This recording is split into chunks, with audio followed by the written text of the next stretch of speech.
What's happening, people? Back with another reaction, back with another lucky dip. And this is another one from Chafic. Big shout out to you. It's by an artist, maybe a group, Pussycat. Obviously, it's a singular noun, so maybe I'm more inclined to see it as an individual artist name, but it would also work well as a name for a multi-person girl group. In any case, the track is from 1981 and it's called Then the Music Stopped. So the music stopping suggests some degree of interruption. Now, it could be, say, at a dance club at the end of the night when the music stops because they say, okay, that's it, everyone, you gotta go home, you gotta leave the venue. Though, as someone who's gone to underground rave parties, I would say I've been to a few where authorities, for one reason or another, broke up the party and the music suddenly stopped because it was interrupted, not intentionally, but practically or incidentally. But yeah, it suggests a break from a situation, an experience, a dynamic where music was playing previously, and that suggests dancing, enjoyment, personal interaction in the context of a musical event, and thus the music stopping would be a break, a sharp change from what had come before. Now, obviously, that could all be metaphor. It could also function on multiple levels. I'll just have to see what I can catch.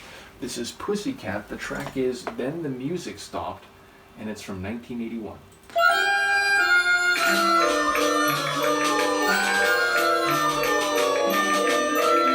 I got Carnival. Then the music stopped, all the lights went out, someone's crying out, time to go. For a moment we wished reality wasn't there to be, and so a falling star, music and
brass.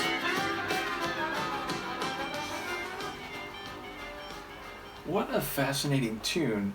Okay, before I get to the sonics, I do think it's a song that's functioning on multiple levels, meaning we immediately get reference to the music stopping and the lights going up, which does sound like at the end of a night of dancing when the venue is like, okay, everybody, that's it, time to go home, and they turn up the lights, and you go from this darkened, sweaty engagement with others on the dance floor, and then suddenly it's like this bright, garish light, and you can see the walls and, other people who look just as dazed as you. So, having gone to many techno parties and a few nightclubs as well, it feels like that's like literally the visual image they're giving, and it sounds like she, wants to leave with this guy, but then there was a reference to like candlelight, they're maybe at a table by candlelight, so I don't quite know how to place that. But it sounds like, okay, so they go from this suddenly interrupted or concluded night of dancing and music to the outside, and it was like a cloudy summer night, but they can see the city lights and sort of the environment around them is very visual, and she wants to stay with him. He knows the way, so she wants to be by his side and maybe make this connection. And then the music might start to play again, which, okay, that could be like, we'll go tomorrow, we'll have the same type of experience. But suddenly it felt like maybe this is all metaphor, or at least it is functioning on multiple levels, because the idea of like, you're in a relationship, things are going well, and then boom, the music stops. It's very jarring and, sudden, and you didn't expect it, and, it feels like, you have to move on even though you didn't want to. But then you find someone else, you see someone else, you like the look of them, you like the way they interact, so you kind of want to stick by their side and go out into this new environment with them, and maybe if things work out, the music will start playing again. You'll be in another relationship, the emotional significance will rise again, just in a new context, a new situation. So I thought maybe it was doing both things. I thought it was describing a particular night with very visual references, but maybe serving as a larger metaphor for being in a relationship, or at least being in the world of emotions and dating, and then that gets cut off, but then there's another possibility for a new dynamic, and the music might start playing again, you might start feeling again with this person who, they seem to know the way to make it work, and maybe a way that the previous person didn't. So, I don't know, maybe the metaphor angle isn't quite what I'm making it out to be, but certainly there's some visual references, and again, that idea of the music stopping and the lights going up. If you've been to a dance party and stayed all night, or in the case of some rave parties, stayed until the party was broken up, then that moment and how it is very sudden and jarring when the music stops. They're like, wait, I thought it was going to keep playing, and like, what, now we gotta leave? Now we're being told to move on. So yeah, ultimately I'm intrigued by the themes at play. Sonically, it does very much sound like an ABBA style tune, like an arabesque tune, like a Dolly Dots tune, maybe a bit like a Neotin Familia tune. So it has that like sing-songy character mixed with some different stylistic ingredients, meaning there's a bit of like a jazzy feel to it, there's a bit of that like keyboard pop feel.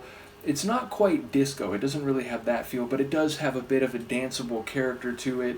So yeah, it feels like it's very much in that late 70s, early 80s girl group type of vein, though again, I don't know, I feel like there was one notable lead vocal, so maybe it is a singular artist, maybe it's a girl group, and the like larger vocals weren't just like one person layered over herself. Maybe there were some other back-end singers or other singers in the harmonies. But yeah, I enjoyed two parts in particular. One, we had this again like carnival circus, like electric organ type opening, which felt a bit cheeky, like it was doing that carnival style melody that we all recognize, but almost like a bit dissonant, a bit like outside the lines or off the rails, almost like comic.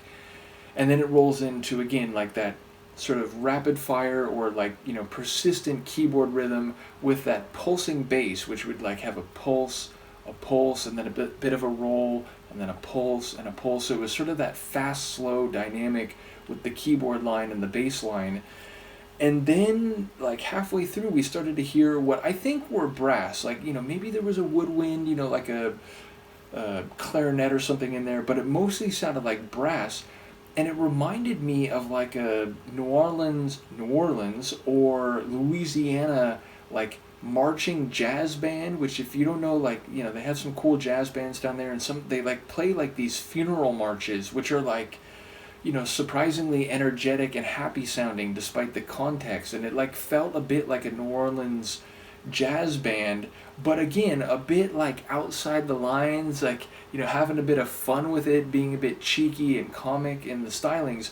And then by the end of the track, when that came back, it was like flourishing and flaring, and there were like different horns, and they were all kind of having this fun and being a bit cheeky. So that was really compelling. My favorite part of the tune sonically. So yeah, really interesting one. Again, I'm curious if it's a solo artist or a group. My guess is group. And of course, as with any Lucky Dip, I'm wondering, is this reflective of the Pussycat sound overall, or is this more anomalous, or did they have some different stylings? So yeah, a fun tune, a cheeky tune. I'm curious about the lyrics. Let me know what you think, and I will see you next time. Peace.